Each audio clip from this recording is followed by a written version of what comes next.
esta noche vamos a estudiar la carta a los Efesios en su capítulo 4. Bueno, algunas cosas, desde luego. Voy a empezar por decir esto. Recuerden que les advertí que la carta a los Efesios debíamos dividirla en dos partes. ¿Sí tienen eso en mente? Los primeros 3 capítulos era doctrina y los últimos 3 era práctica. Que eso era como una relación de una buena ortodoxia garantiza, o valga la redundancia, una ortodoxia garantiza una ortopraxis. En simple español, cuando hay un buen fundamento doctrinal, no podemos menos que esperar una buena práctica. Así es que Pablo lo que hizo fue colocar una fundación doctrinal y ahora decirles cómo debemos comportarnos. Así es que en el capítulo 4 nos está diciendo cómo nos debemos comportar. Y la primera pregunta arranca precisamente diciendo cuál es el caminar con dignidad de aquellas personas que hemos sido llamadas por el Señor.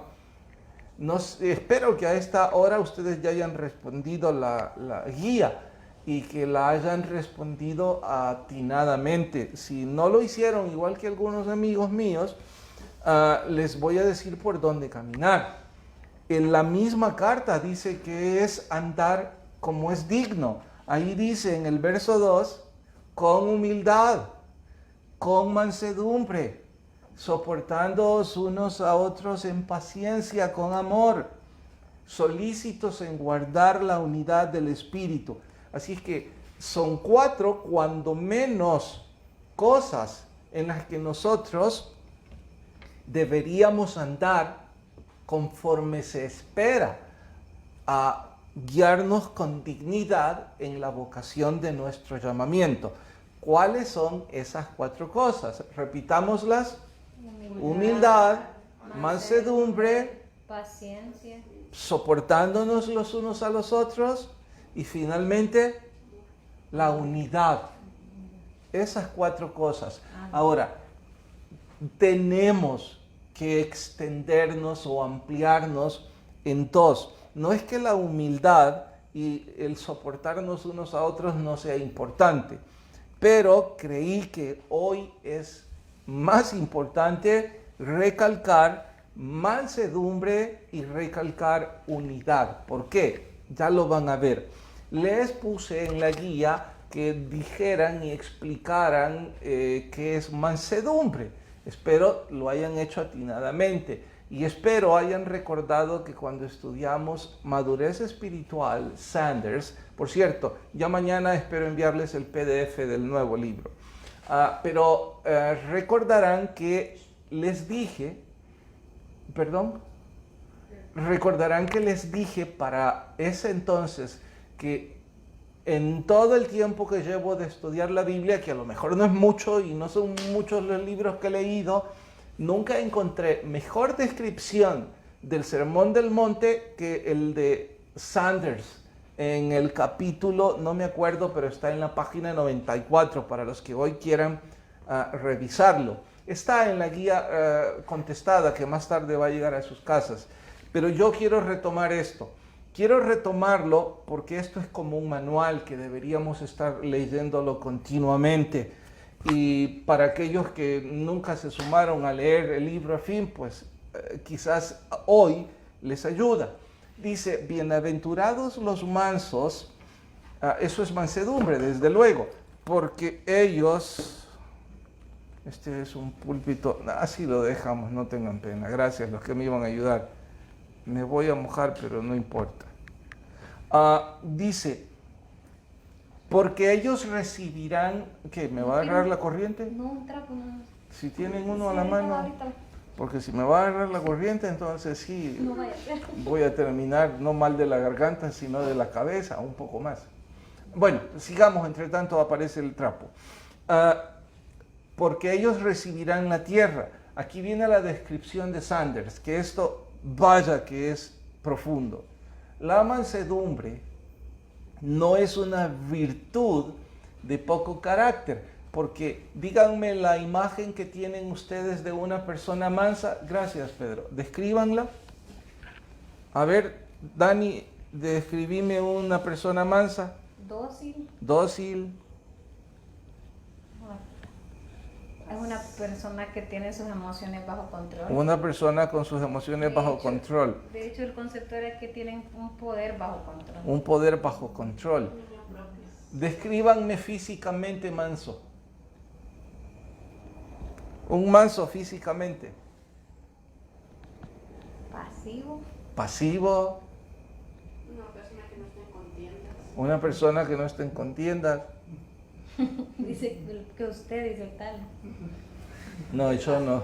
Yo estoy bien lejos de alcanzar tan grande don que estoy buscando. Pero les pregunto, ¿nuestro Señor Jesucristo fue manso?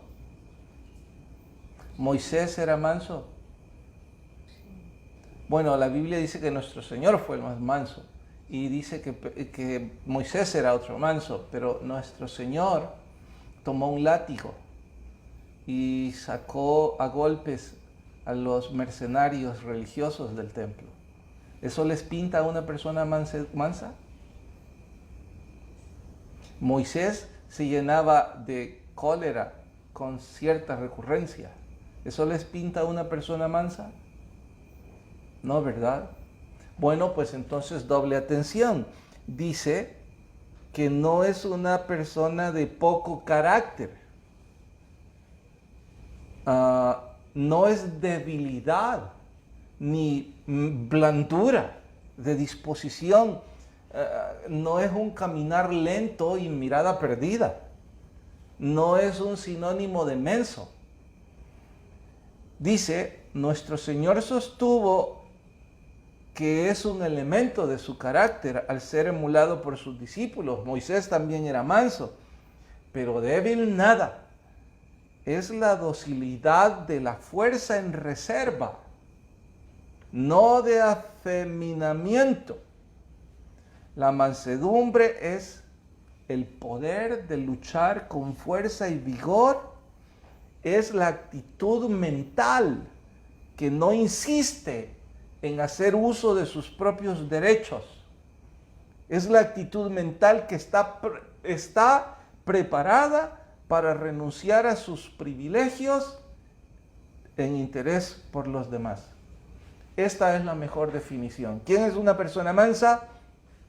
La persona que está preparada para renunciar a sus privilegios por el bien de los demás. En eso tenías razón cuando dijiste que es el poder de tomar control. ¿Por qué? Porque uno de nuestros privilegios es responder la agresión. Pero una persona con la mansedumbre del Espíritu Santo tiene el poder de renunciar a ese privilegio y ese derecho por el interés del prójimo. ¿Me he dado a entender? De allí que Pablo nos dice que debemos ir con mansedumbre en el caminar espiritual. Fue en este capítulo cuando les mencioné a Nietzsche como un blasfemo. Y es aquí en donde el autor Sanders dice que Nietzsche sostuvo que el mundo es nuestro si podemos obtenerlo. Pero nuestro Señor Jesús dice que el mundo es nuestro si renunciamos a él. Es todo lo contrario. Cuando nosotros renunciamos a los privilegios de este mundo por el bien de otros, entonces nosotros obtenemos el mundo. Dice un poco más, el manso no es el agresivo, el manso no es el que hereda la tierra. De todas las virtudes, probablemente esta es la menos ambicionada, pero Jesús la exalta como una gracia estimada por Dios. Bien, ¿me he dado a entender lo que es mansedumbre? Decía, creo, la guía que debíamos poner un ejemplo, ¿verdad? ¿O no? ¿No era en esta? Sí. Ahora que ya sabes la definición, Pedro, ¿quisieras darnos un ejemplo de cómo podrías usar la mansedumbre? Cuando salimos a está por ganarte el pase. Y a veces por correspondencia te toca pasar. Pedro dice que un ejemplo sería la locura del tráfico. Ceder el paso a alguien más es una forma de mostrar mansedumbre. Sí, es un buen ejemplo.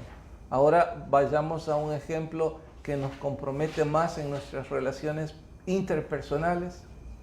En el ministerio. En el ministerio, ¿cuál sería? Cuando hay dos personas que están en contienda y esa persona viene y no toma partido. Cuando dos personas están discutiendo, la persona con mansedumbre prefiere abstenerse y no toma partido. Pero yo te diría que hay un mejor ejemplo. Si vos sos una de las personas que está en contienda y que te están agrediendo, ¿cuál sería la mansedumbre? No hacer, o sea, no exaltarme. Renunciar a tu derecho de responderle como se merece. Porque oigan como lo dije, renunciar al derecho de responder como se merece. ¿Qué era lo que merecía? Que le dijéramos que es un tonto o una tonta. Pero al renunciar a ese derecho, entonces estamos siendo una persona mansa. No estoy diciendo con esto que nos volveremos farsantes y le diremos, wow, cuánta inteligencia hay en usted. No, simple y sencillamente significa que renunciamos a nuestro derecho. ¿Todos claros? Bien. La otra forma o la otra virtud que Pablo dice que es andar digno de nuestra vocación es la unidad. Para esto hay que ponernos de acuerdo qué es unidad y qué es uniformidad para entender bien el asunto. La unidad, repitan después de mí, propiedad que tiene las cosas Propiedad que tiene las cosas de no dividirse. de no dividirse. Eso es unidad. Propiedad que tienen las cosas de no dividirse, fragmentarse, alterarse o destruirse. Eso es unidad. De hecho, no recuerdo cuál de las cartas es que ocupa el mismo ejemplo. Creo que es Corintios, pero en fin, ¿cuál es la unidad del cuerpo humano? Todas las conexiones. La propiedad de que el brazo no le rompe un ojo a la cara. ¿Entendieron lo que dije? Porque este es mi cuerpo, pero mi brazo, oblíguenlo a que me rompa un ojo, no lo conseguirán. Pueden conseguir que se lo rompa en otro rostro, pero en el mío no. ¿Por qué? Porque hay unidad. Exactamente. Entonces, el cuerpo humano tiene la propiedad de unidad, la capacidad de que no se lastime la unidad del cuerpo. Bien, eso es unidad. Ahora, ¿qué es uniformidad? Es la semejanza o igualdad que presentan las características de un mismo conjunto. Semejanza o igualdad que presentan las características de un mismo conjunto.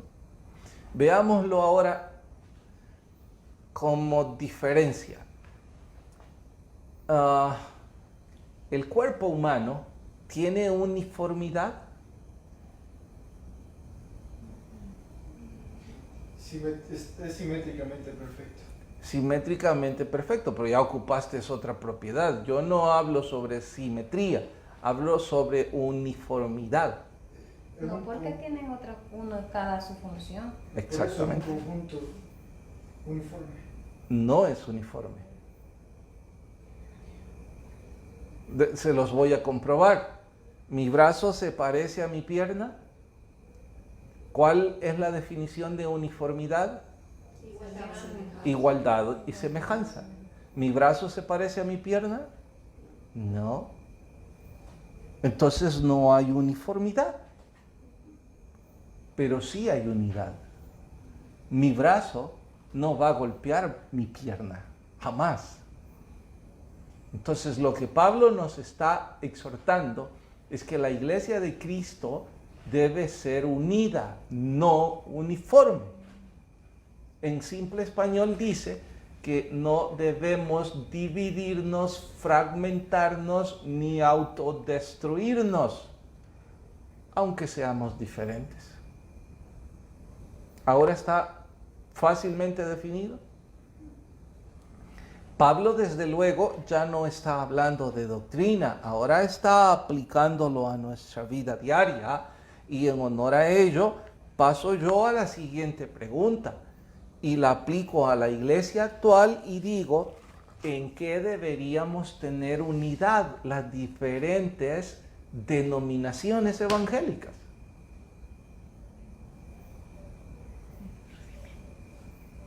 ¿En qué deberíamos tener unidad? En las doctrinas. ¿En cuáles? En todas las bíblicas. Algunos aquí pusieron atinadamente los rudimentos de la doctrina de Cristo. Bien por ello, porque es la fundación. Pero si extendemos o ramificamos la respuesta, cualesquiera de las doctrinas bíblicas debemos tener unidad. Hablemos puntualmente de las diferentes denominaciones. Los bautistas, los pentecostales, las asambleas de Dios, los presbiterianos, ¿tienen unidad?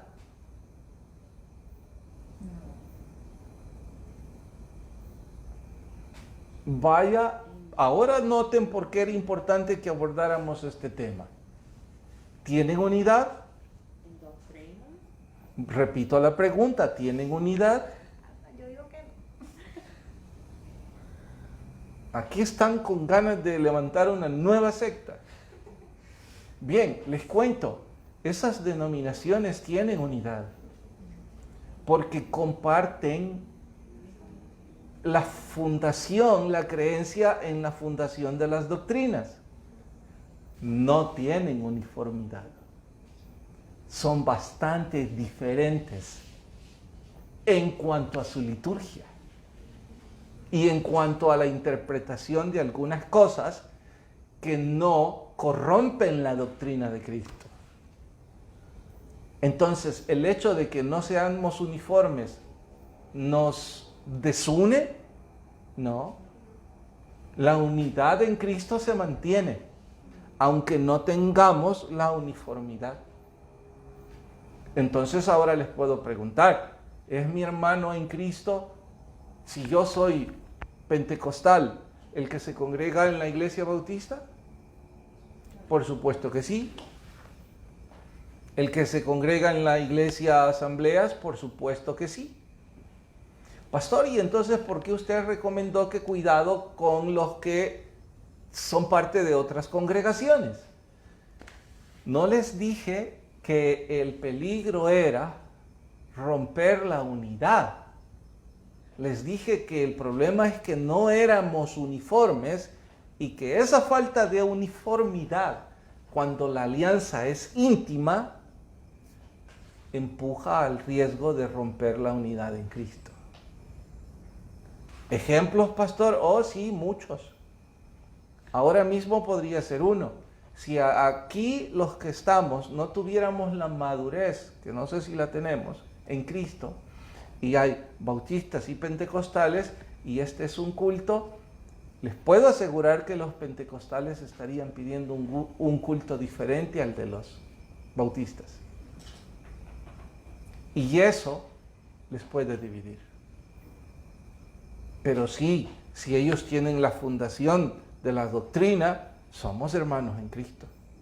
Que claro está, ellos no comparten cómo unos alaban, cómo los otros se visten, cómo los otros hablan, pero hermanos en Cristo absolutamente sí.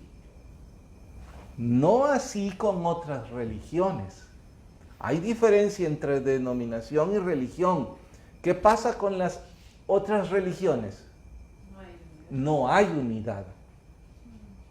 Porque ellos no comparten las mismas doctrinas. Y eso sí es una destrucción inmediata. Bien, ¿me he dado a entender? Hay una pregunta. Dice Edwin, bendiciones. oraciones, en pocas palabras, mansedumbre sería autocontrol. Sí, decir que mansedumbre es autocontrol es una muy buena forma de describirlo. Y vaya que debemos pedir al Espíritu Santo eso porque lo necesitamos. Autocontrol. Hay personas que son expertas en sacarnos de control. Entonces lo que debemos hacer es pedirle al Espíritu Santo que nos dé mansedumbres para mantener el control. Les voy a contar algo muy íntimo, porque es un consejo valioso dicho por labios de mi mamá, aunque no con versos bíblicos, pero es la Biblia.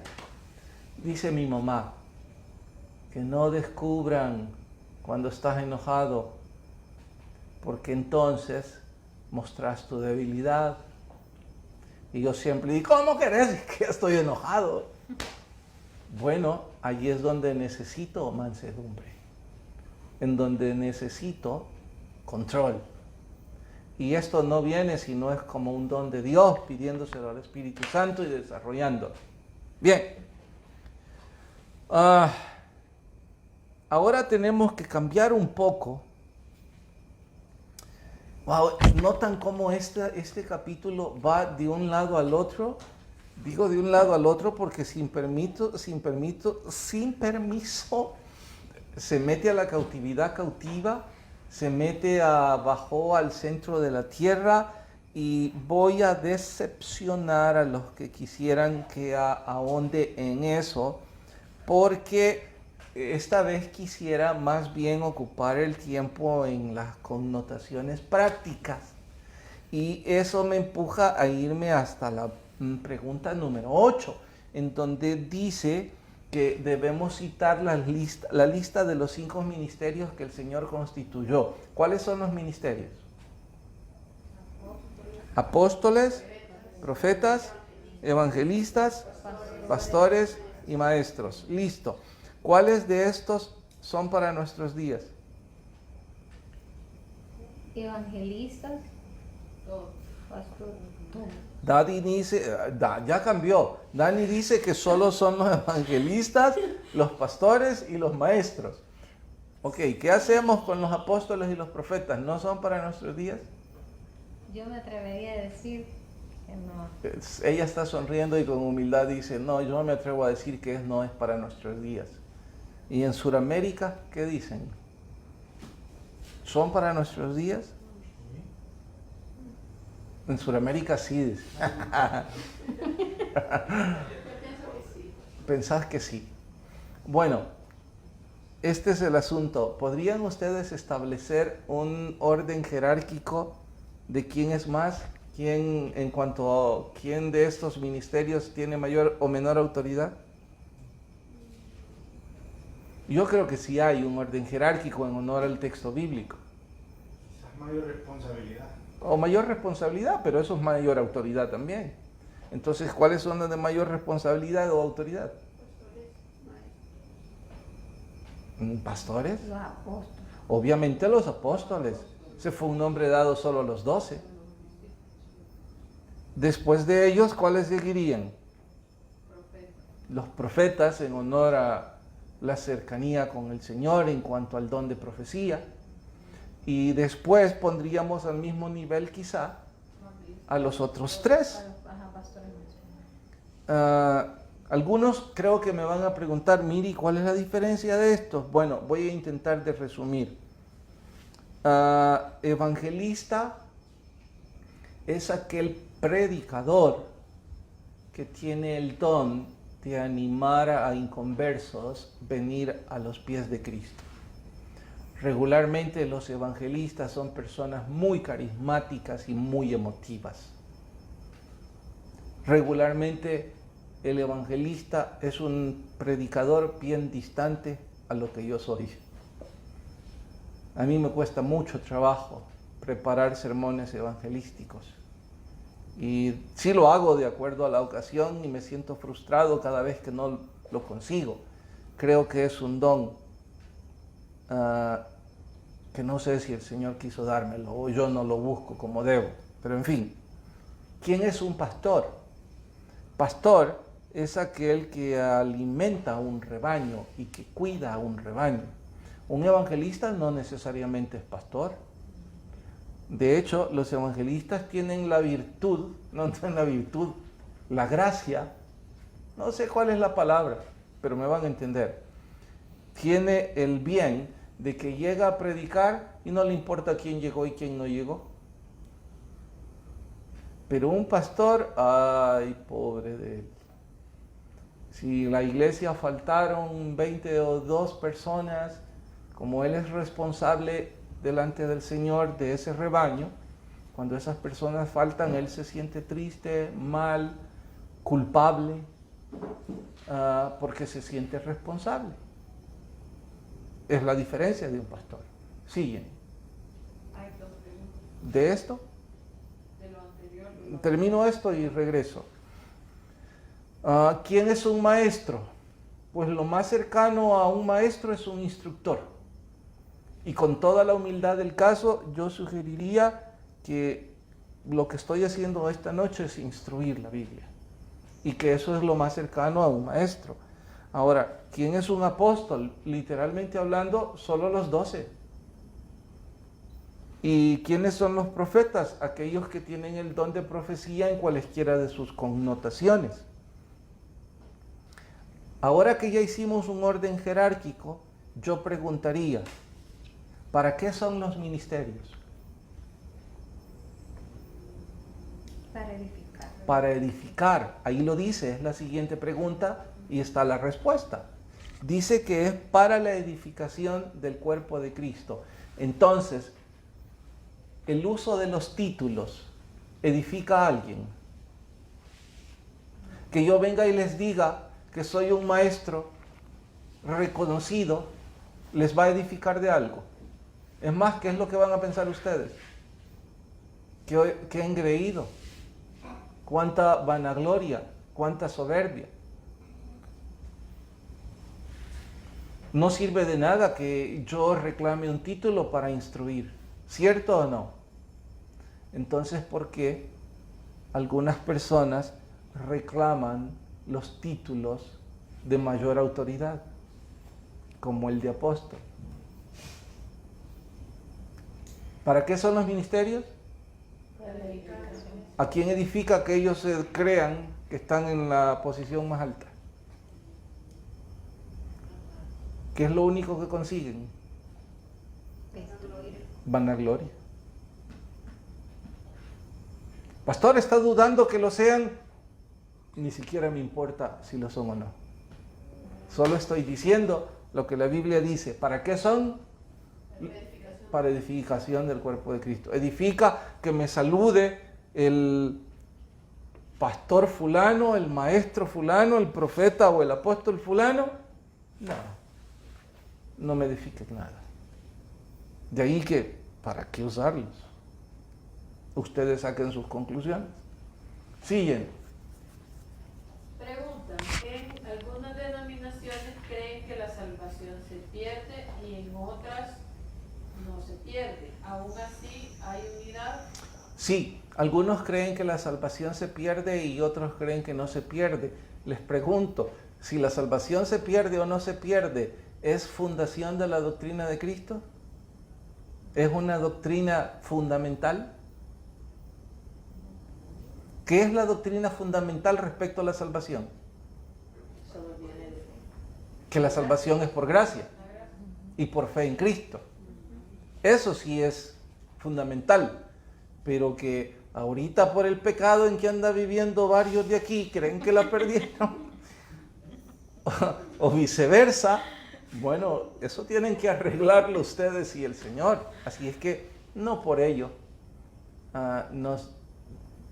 nos desune. Simple y sencillamente los vuelve esclavos de la ignorancia, independientemente de quien tenga la razón. Y cuando digo los vuelve esclavos de la ignorancia, voy a citar el caso. La Biblia dice que Dios no se acordará nunca de nuestros pecados, ¿verdad? Entonces la salvación se pierde. ¿Por qué no? porque Él ya no se acuerda de nuestros pecados.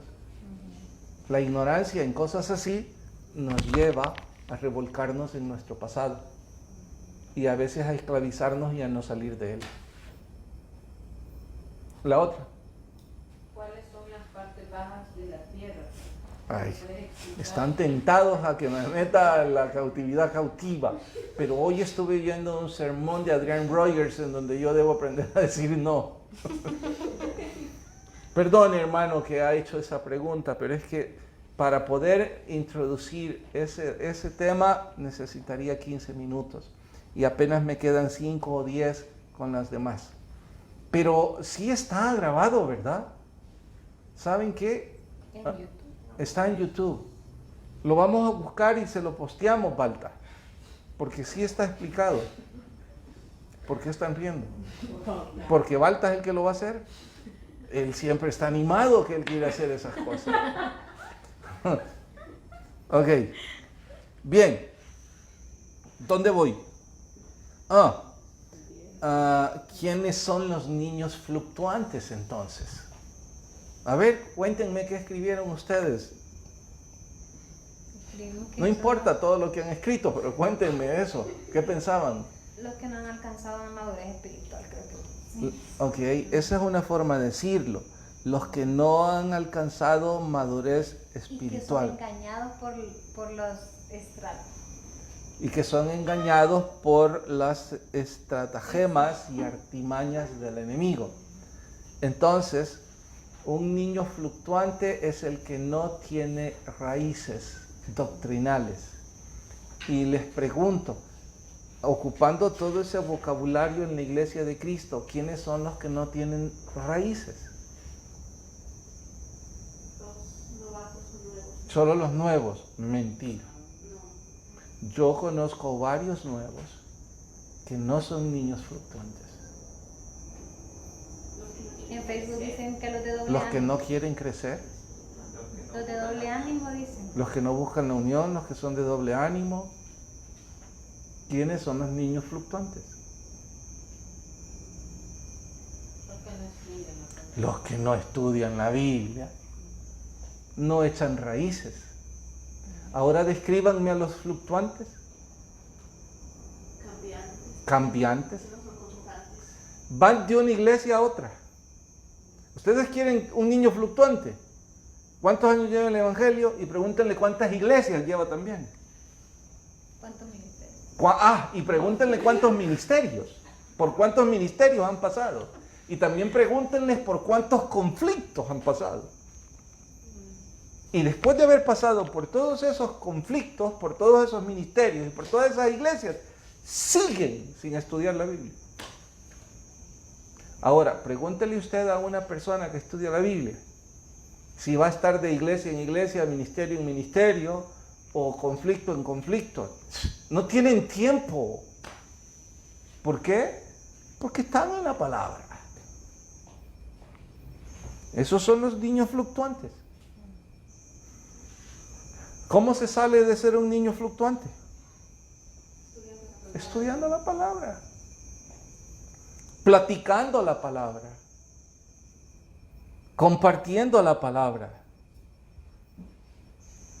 Imagínense que nosotros de hecho somos parte de una familia en Cristo. La pandemia nos ha vuelto una familia porque vivimos en el mismo sitio y que nuestras pláticas estén disparadas y que no giraran alrededor de la palabra. Aun cuando hay bromas o aun cuando hay desavenencias, ¿qué es lo que nos mantiene? El haber estudiado la palabra. Y eso nos hace entrar de nuevo, cállate. Eso nos hace entrar. ¿Saben? Génesis a cada rato, ya no lo hace mucho, no sé si ya les conté esto. Génesis cada vez que está enojada conmigo y me quiere reprochar algo, me dice, ¿y sos pastor?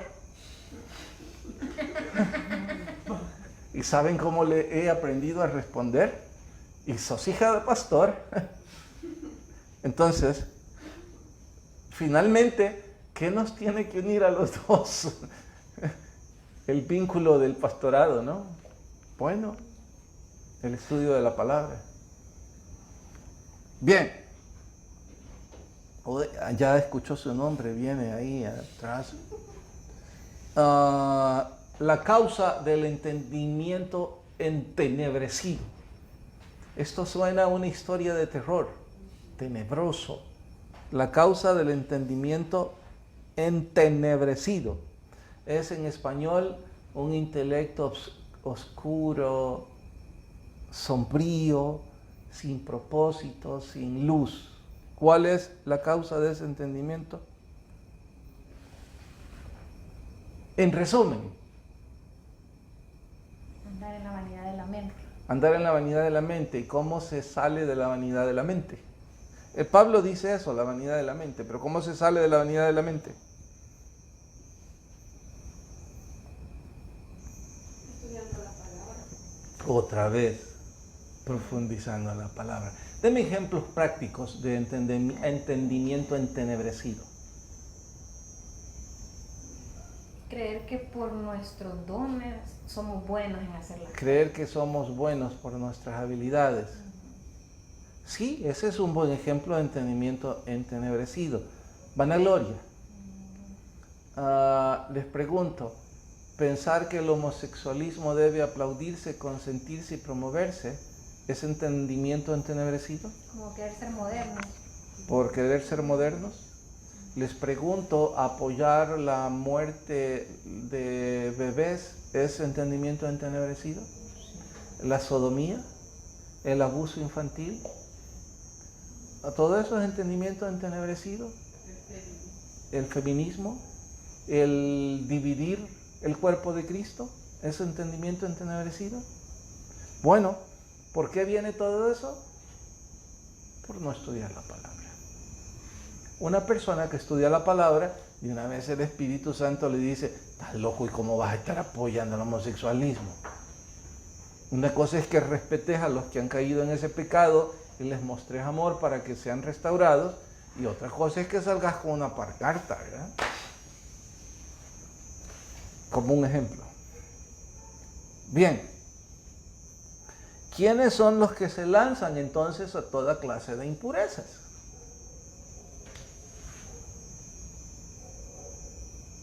¿Quiénes son los que se lanzan a toda clase de impurezas? Los que no estudian la Biblia. Oiga, entonces todo es lo mismo, si todo está aquí. Ellos son los que se meten en toda clase de impurezas. ¿Por qué? Pablo explica que pierden toda sensibilidad. ¿Qué es sensibilidad? Pienso que la mejor explicación es la de la supuesta carne muerta, que los conocedores dicen que no es muerta. Que usted fricciona tanto esta parte de su dedo porque usted trabaja con una máquina de podar que se le provoca aquí una protuberancia que en El Salvador se le llama un callo. Entonces usted puede cortarse eso y no le provoca ningún dolor. Igual resulta con las personas que practican la impureza. Lo hacen con tanta normalidad y sin ningún conocimiento de la Biblia, que para ellos han perdido toda sensibilidad espiritual. ¿Por qué? Porque han cerrado su corazón y su mente a Dios. ¿Que por qué? Porque no estudiaron la palabra. ¿Cómo puedo entonces yo estar cerca de gente que no estudia la palabra? Absurdo, ¿no les parece? Absurdo. Y hago énfasis en ustedes porque la mayor parte son jóvenes y sobre todo en la juventud surgen las grandes amistades. Y este es mi buen amigo, mi mala amiga, mi buena amiga. ¿Cuál debe ser la característica más importante de sus amigos? Que tengamos un mismo sentir en la palabra. Que sean estudiosos de la palabra. Pero si ustedes revisan, eso va para todas las relaciones de la vida. Buenos estudiantes de la Biblia. Es más, les desafío. Llegaron a una reunión en donde hay que sacar temas de conversación. ¡Wow! Saben que ustedes ahora van a poder hablar de Oswald Sanders, van a poder hablar de C.S. Lewis, van a poder referirse a Scrutopo, van a poder referirse a Jan Bunyan, van a poder decir sobre alegorías, van a poder hablar sobre madurez. ¿Y qué? ¿Acaso ustedes están pretendiendo parecer sabelotodos? No, simple y sencillamente han estudiado la palabra en los últimos meses y eso les ha dado un tema de conversación. Y con otra persona como ustedes que estudia la Biblia, ellos les dirán otros libros, otros temas. Y usted dirá, ¿de verdad? Sí, ¿y cómo se llama ese autor? ¿Y en qué parte de la Biblia? Y eso les hará crecer. Eso les llevará por otra autopista. Me he tardado en enviarles el libro porque mi interés es tal como Sanders lo recomendó, no en este libro, sino que en el de Discipulado Espiritual. En el de Discipulado Espiritual él dijo que debíamos leer todo tipo de libros cristianos, por supuesto bien recomendados, y sin importar el estilo en que escribieran. De ahí que yo quería salir de Lewis, quería salir de Sanders, y he andado buscando a David Platt. Creo que sí, ya lo hallamos. Ricardo me envió uno muy bueno. Esta noche me convenzo, no es tu Ricardo.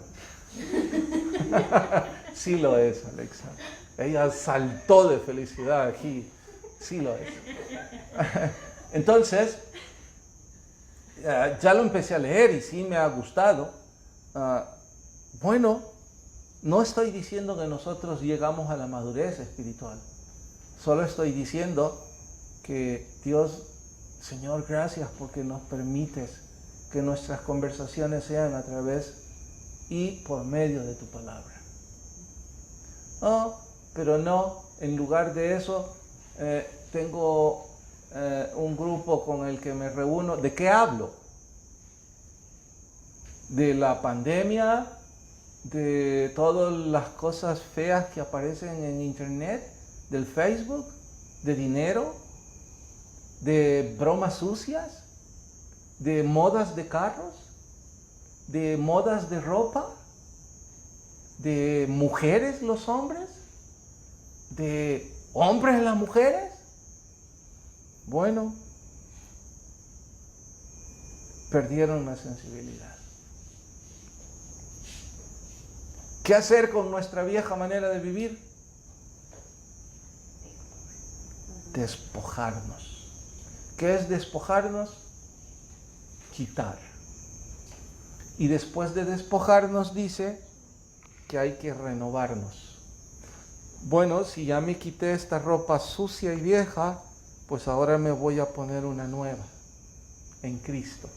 Y esa nueva no debe estar con ira. Ahí donde dice airaos pero no pequéis. Esa nueva no puede usar palabras corrompidas, sucias. No se puede. ¿Cómo puede usted estar cerca de personas que no paran de hablar palabras sucias y no sentir que es el siguiente tema? Contristar al Espíritu Santo. Lamentablemente es un ejemplo que yo pasé, pero no se me ocurre otro. Hace como 5 años encontré a un amigo con el que jugué basquetbol de joven. Me dijo, Bautista, porque solo apellidos nos decíamos en el colegio, hay un grupo de exalumnos y de los que jugamos en no sé qué, están en Maxi Baloncesto, venite, yo tengo ya un equipo. Y vaya que me provocó, porque claro, el basquetbol me gustó sobre ningún otro deporte. En ese entonces fui, desde que llegué, lo único que dijeron bueno fue mi apellido. Y allí, desde el saludo, y no lo hacían por grosería, eran amigos del mundo. A cual más palabra sucia. ¿Y saben a quién estaban aplaudiendo? Al que llevó por 3ª semana consecutiva a una mujer distinta al partido. Porque de eso estaban bromeando cuando nos reunimos a discutir las posiciones. Le preguntó uno de ellos, mira, contanos cómo hacer. Bueno, él dijo todavía, ¿qué culpa tiene uno de ser bonito? Y le dije, ¿qué está hablando este loco? Y me contaron, cada martes ha traído una diferente. Y todo, ese era el héroe. Bueno, eso contrista al espíritu.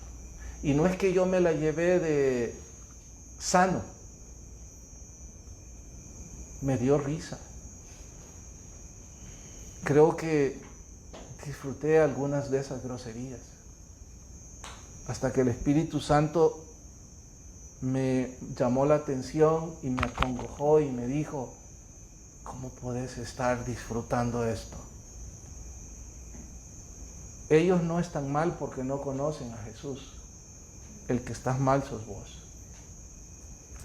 Y todo esto, es apenas un pequeño, pero pequeño vistazo de este capítulo. Quiera Dios que lo estudien y profundicen en él. El que tenga oídos, oiga lo que el Espíritu dice a la iglesia. Señor, gracias por ministrarnos. Y si hubo personas sin Jesús, por favor, toca su corazón.